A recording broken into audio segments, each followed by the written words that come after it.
विधायकों ने मुख्यमंत्री के खिलाफ विशेष अधिकार हनन का नोटिस दिया है।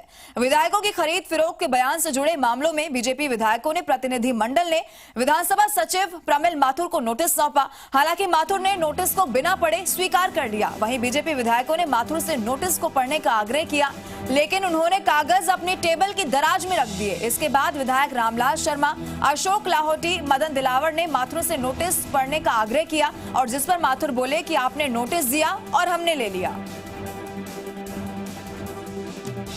जो मुख्यमंत्री जी ने विधायकों के ऊपर आरोप लगाए, विशेषाधिकार हनन का हमने नोटिस दिया है और जिस तरीके से मुख्यमंत्री जी हमारी प्रतिष्ठा को आघात करने का काम किया है, उसके खिलाफ कार्रवाई करें। तो क्या ये जवाबी कार्रवाई माने इसको? जो भी जवाबी कार्रवाई नहीं, हमने हमारे अधिकारों की रक्षा करने के लिए किया है।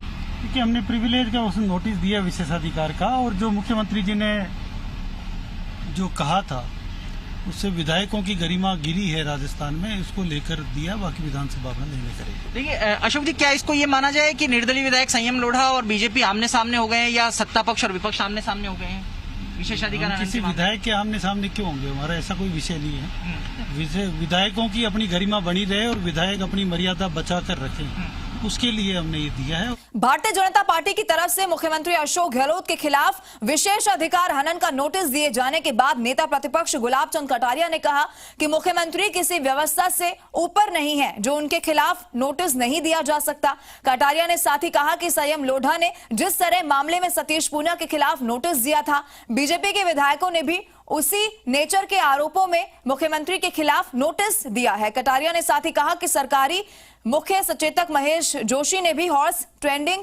के आरोप लगाए थे और जब पार्टी उनकी तरफ से दिए जाने वाले सबूतों का और इंतजार करेगी, ऐसा कुछ उनकी तरफ से नहीं हुआ तो बीजेपी अपनी तरफ से कार्रवाई करेगी। हमारे साथ है नेता प्रतिपक्ष गुलाब चंद कटारिया, उनसे बात करते हैं। कटारिया जी, आप लोगों ने विशेषाधिकार हनन का नोटिस दिया है, किस रूप में देखा जाए? देखो, मैंने पहले दिन ही आपको कहा था, जब संयम ने जो पेश किया था हाउस में हमारे अध्यक्ष के खिलाफ, तब भी मैंने कहा था कि उन्होंने कहा कि 23 लोगों को कुछ देने लेने की बात कहकर के उनको अपेक्षित में किया, किसी का नाम नहीं था।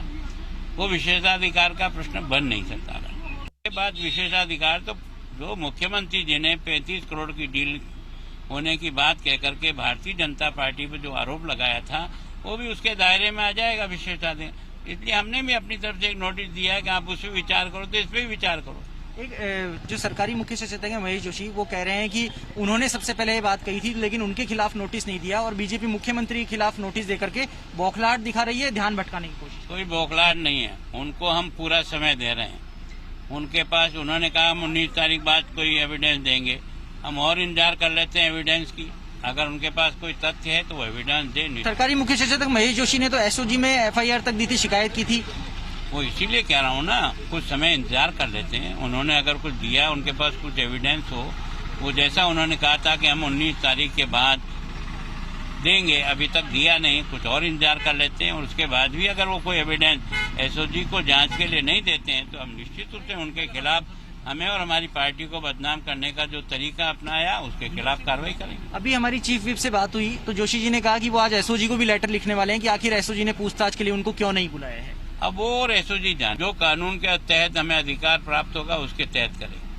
तो नेता प्रतिपक्ष गुलाब चंद कटारिया साफ कह रहे हैं कि अगर सत्ता पक्ष ने जो आरोप लगाए थे हॉर्स ट्रेडिंग के, उसके सबूत नहीं दिए गए, तो वो जो भी कानूनी दायरे में उनके पास में अधिकार हैं, उन सबके तहत जाकर के सरकारी जो प्रतिनिधि हैं, चाहे वो मुख्य सचेतक हों चाहे उप मुख्य सचेतक हों, उन सभी के खिलाफ कार्रवाई करने की मंशा रखते हैं। कैमरा पर्सन विकास के साथ शशि मोहन, जी मीडिया, जयपुर। देखिए, राजस्थान में जो गहलोत सरकार है उसे गिराने की कोशिश लगातार की जा रही है और इस मामले में जो भी अपडेट होगा वो आप तक पहुंचाएंगे। फिलहाल इस बुलेटिन में फिलहाल के लिए इतना ही। आप बने रहे हमारे साथ, देखते रहें जी राजस्थान।